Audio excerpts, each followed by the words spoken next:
Digital investors, welcome back to another video. Today, the first thing I want to show you guys is something coming from VeChain 101. I've actually never heard of VeChain 101 before, but this came across my computer today, and it's really interesting. It's Sam's Club in China. Is blockchain really being used? And basically, people are saying that they are seeing basically VeChain stamps on meat. I'm going down here for the picture. So it says this entire freezer of Tyson's chicken products was tagged with VeChain linked QR codes. And so I just want to look into this with you guys, because if this is true and if this is really happening, it's being powered on what this article says is the VeChain tool chain. This is going to be huge. We're going to cover this first today. Then we're going to go into the Bitcoin mining difficulty. Hasn't done this since 2018's 3,000 Bitcoin bottom. And I also have central bank digital currencies, Endanger private banks, says Federal Reserve. And I'll also take a look at a couple other things, but let's dive right into this, guys, because when I read this today, I was like giddy. So let's start. This week's major announcement that VeChain would be the public chain infrastructure of Sam's Club in China might have been no different, except for one key difference. The product is already on the shelves. Also, guys, keep in mind that VeChain is also partners with Walmart China. COVID-19 has encouraged the Chinese marketplace to alter their buying patterns from daily shopping to less frequent bulk grocery shopping trips, a trend that has caused Sam's Club to grow at a faster pace than regular Walmart outlets in China. This double-digit growth has caused Walmart Inc. to announce the planned opening of 100 more Sam's Clubs over the next 8 years. Their signature Members Mark stamp is applied to products sold throughout the store, with in-store marketing featuring the country of origin and other provenance data, making it an ideal use case for blockchain solutions. So it's showing some of their marketing on supply. So, are they using VeChain or not? Sam's Club members are no stranger to technology. The membership is registered through a WeChat mini program, and many products throughout the store have QR codes offering more information. After a quick look around Shenyang's spacious Sam's Club, it didn't take long to find products tagged with the blockchain food safety and traceability QR codes powered by VeChain's toolchain. An entire freezer section of fresh chicken meat from Tyson Foods was tagged. The QR code shared the details of the product's journey from being raised and processed in China's Shandong province to the store in Liaoning's capital city. The only thing, guys, right? The only thing that I want to bring to your attention, because I also want you guys to help me verify if this is true. I just don't see VeChain branding on here. I don't know if I'm not seeing it. I tried to zoom in as much as I can, but as you can see, even for me, it gets blurry, but I just don't see any VeChain logos. So it's claiming that this entire freezer of Tyson's chicken products was tagged with VeChain linked QR codes. This says screenshots of the blockchain traceability landing page, and here we have the VeChain logo. So we have a VeChain logo right here, but it's not anywhere else, and it's not on the meat packing. So, I mean, I'm not a QR code expert. Maybe it's normal that they don't have their logo on these QR codes, but if any of you guys have any knowledge, please chime in. Please let me know if this is normal. Guys, yeah, here's a better close-up shot, and I'm just pretty much not seeing any VeChain logos. I don't know if I'm missing it. Maybe I'm blind. I'm not sure. As the traceability program continues to roll out and cover more products, an optimistic outlook becomes more probable over the coming months. And guys, if this is actually using VeChain, if these are actual VeChain QR codes, which, I mean, I tried to look into VeChain 101 because, like I said, I've never heard of them before, and it looks like it's just basically a public, anybody can basically make a post. You contact them, you can make a post, you can make a story, and it's kind of like a non-profit, right? That's mainly, I think it's a non-profit, or it's all volunteering. I'm really not too sure.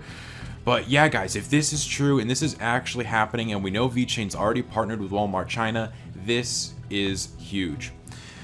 The price of Bitcoin today is 9,600, Ethereum sitting at 241, XRP hanging at 20 cents, Bitcoin Cash 256, Litecoin at 46, Cardano at 8 cents, Tezos at 296, Chainlink at 438. We have an 8-cent Tether, 8-cent Tether, 1.5 cent Tron. VeChain at 0.0067. The fear and greed index is sitting at 53. Yesterday we're at 54, so basically in the same spot, basically still waiting for Bitcoin to make a move. This is a daily chart, but we're kind of looking at the macro here. And we can see it's just been kind of in this price range overall for the past couple of days. Weeks we've had some drops, but for the past couple of days just sitting here. So that's probably why our crypto fear and greed index is kind of just staying still. But it's funny because you guys know every time there's a little pump to the upside or every time there's a dump to the downside, that fear and greed index definitely sways either way. It's great to just really see. And it's almost like, to me, it surprises me how accurate the fear and greed index is. I don't know why more people don't use it. If you guys like daily cryptocurrency videos, consider subscribing to the channel. And if you guys could like the video, that would help me out so much. I'm a new channel. We're less than 2 weeks old. So any support you choose to give to the channel would help me greatly. And I really, really appreciate it. With that said, let's get into this next article here. Bitcoin mining difficulty hasn't done this since 2018's 3K Bitcoin bottom. This week, difficulty adjusted down by 9.3%. That followed a downward shift 2 weeks previously of -6%. If the next adjustment is also negative, it is currently forecast at -7%. It will be only the third time ever that 3 back-to-back negative adjustments have occurred. With the exception of December 2018, the only other occasion was the record 8 consecutive downward adjustments from 2011. The phenomenon repeating again could well be significant. Difficulty provides an estimate of miner interest, and taking it down incentivizes participation in Bitcoin transaction volume. We're seeing a lot of things repeating again, right? Like most of the news that I see coming out and most analysts that I watch, they're all coming out with like, hey, we have this that happened in 2016 and it's happening again. We have, a golden cross coming that looks exactly, we have this fractal, all these different things, fractals, patterns, golden crosses, all these different things. Now we have mining difficulty, all these different indicators flashing basically the same signs. So if everything's flashing the same signs that it did before the last bull market, it's interesting to see what could happen. Maybe we will push right up through here. I'm not sure. When you're seeing all these different indicators coming, it's really hard to know exactly what to think. That's why you have to have a trading plan. A trading plan is so important because if you don't have an actual plan in place, you kind of just get swept up with the news and then you just make decisions that in hindsight weren't that good. Whereas if you're planning everything out, you have it written down on paper and you take all these things into account, it's much easier and you have a lot more clarity of thought. Adjustments are also key to ensuring Bitcoin status is hard money. Changes in difficulty are automatic every 2016 blocks mined and allow Bitcoin to regulate itself predictably without compromising security. So here is the hash rate and the difficulty and giving us the years. So right now it looks like we're peaking above this 15T. So we're definitely up there right now. Bitcoin working like it was designed to. In 2020, the situation is complicated, coming just weeks after Bitcoin's third block subsidy halving event, which slashed miner revenue by 50%. As Cointelegraph reported, sell-offs from mining pools continued afterward, with miners selling more coins than they earned. For well-known commentator Whale Panda, however, current behavior shows that it is business as usual for Bitcoin. 3 weeks after the Bitcoin halving, the mempool is almost empty again. 1 SAT transactions confirming, he tweeted last week. No mining death spiral, even though we lost nearly 50% of the hash rate. It's bouncing back, next difficulty adjustment down less than 10%. Bitcoin working like it was designed to. Lower difficulty should further boost hash rate as miners increase participation. Hash rate has already been climbing after its halving drop, and a common theory suggests that price action follows hash rate upticks. 3 months after its December 2018 lows, Bitcoin USD began a bull run that topped out at nearly 14 grand. Last year, a new metric claimed that Bitcoin should top out at 1000% of its 2018 difficulty low.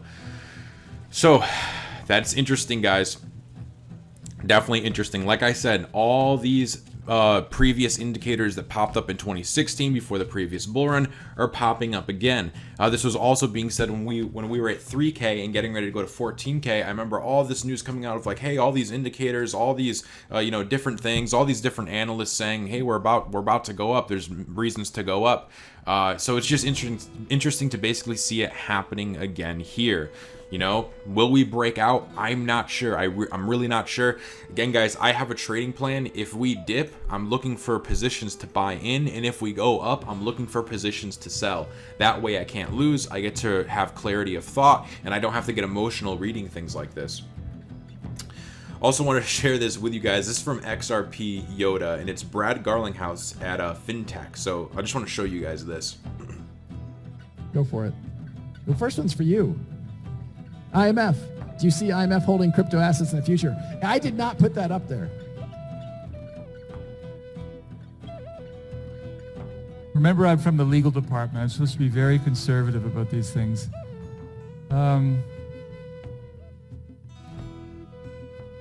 I don't want to go into great details about Maybe the IMF. I should take what the IMF is going to do. You want to take one? Go for it. The first one's for you. So I thought that was pretty funny, guys. I hope you guys like that as well. That's all I really have today. Yesterday I did show you guys that Tron, I don't know if you, for any of you that didn't watch the video yesterday, Tron partnered with Travala. So basically, as the world slowly opens up again, we're starting to see people travel again, find a perfect deal and book your hotel with TRX on Travala. I will say I'm not a holder of Tron, but if I was, that news would get me excited. I personally just don't hold it, and that's all I'll say about that. Our last article for today is Central Bank Digital Currencies Endanger Private Banks, says Federal Reserve. In the report, the Fed said that after the introduction of a CBDC, the central bank would become a deposit monopolist, attracting all deposits away from the commercial banking sector. This monopolization could endanger maturity transformation, according to the Fed, which is the practice of financial institutions borrowing money on shorter time frames than they lend it out. The Fed also states that if competition from commercial banks is impaired, the central bank needs to take extra care to avoid disrupting maturity transformation. The report also explains that central banks are not investment experts and currently rely on private investment banks to fund long-term projects. However, the study notes that the implementation of a CBDC should not prevent investment banks from investing. They say the central bank cannot invest in long-term projects itself, but instead has to rely on the expert knowledge of investment banks to do so. We have derived an equivalence result that shows that the set of allocation achieved with private financial intermediation will also be achieved with the CBDC, provided competition with commercial banks is allowed and depositors do not panic. However, on the other side, on the other spectrum, guys, we have experts welcoming the development of CBDCs. Marshall Hayner, the CEO and co-founder of crypto firm Metal, told Cointelegraph that he does not believe that CBDCs endanger private banks. What he said was, "I don't believe CBDCs endangers retail banks. I find it highly probable they," referring to CBDCs, "will become an integral part of the US banking system and part of the existing regulatory structure as the Office of the Comptroller of the Currency recently called on public comments on the topic of updating its rules on digital activities. Will become an integral part of the US banking system." That's insane, guys. That's what I'm thinking. Honestly, when I saw this piece of news, I was really kind of, I don't know, thrown off, because I know the Fed has, I think it's like Fed Pay or Fed Now or some type of payment system that they're looking to implement in the future. I'll have to go back and pull it up and see exactly what it is again. But yeah, so I always thought that the Fed was on board with CBDCs, but here they are kind of coming out and saying no. And now here's this guy Marshall Hayner kind of reinstating my belief, that it will become an integral part of the US banking system. And just for someone like that to say this, that's pretty insane. He also said, as cash rapidly declines, the need for a digital alternative for the modern banks and fintech platforms has emerged. From fostering trust in monetary authorities to creating competitive payment systems and enhancing money laundering enforcement, we are seeing the beginning of the global digital dollar. Remember, guys, maybe about a week ago, we read an article that they were looking to digitize the dollar. At the end of May, the Digital Dollar Project, yep, here it is right here. The Digital Dollar Project released its white paper. The 30-page document sheds light on the potential applications of a US CBDC. The organization was founded by former leaders of the CFTC and professional services company Endanger. An IMF official argued that CBDC should be implemented as a private-public partnership. He explained that the private sector should concentrate on innovation, interface design, and client management, while the central bank focuses on regulation and financial stability. So guys, a lot of interesting stuff. If any of you guys made it to all the way at the end of this video, congratulations. You are definitely one of the few. I don't think many people probably got all the way to the end. So if you did get to the end, let me know in the comments. Put hashtag I stayed till the end, or whatever hashtag you want, but stay till the end. I'll know exactly. I'll give your comment a heart. With that said, guys, I hope you guys did enjoy the video. If you did, hey, consider subscribing. Like I said, we're about a week old, but I'm making daily cryptocurrency news for you guys. I started this channel because I wanted to document my own research, so I decided, hey, I'm going to document it, but I'm going to turn it into basically videos so everybody can benefit. And I know a lot of you guys don't like to go ahead and read the news, and you'd rather just see me read it and bang through it. So if you enjoy that, if you subscribe, that would be awesome. You can also hit the bell and be notified every day. And at the very least, if you could leave me a like to help me reach somebody else who would like to see this type of content, that would help me immensely. With all that said, thank you, and I'll see you all on the next video.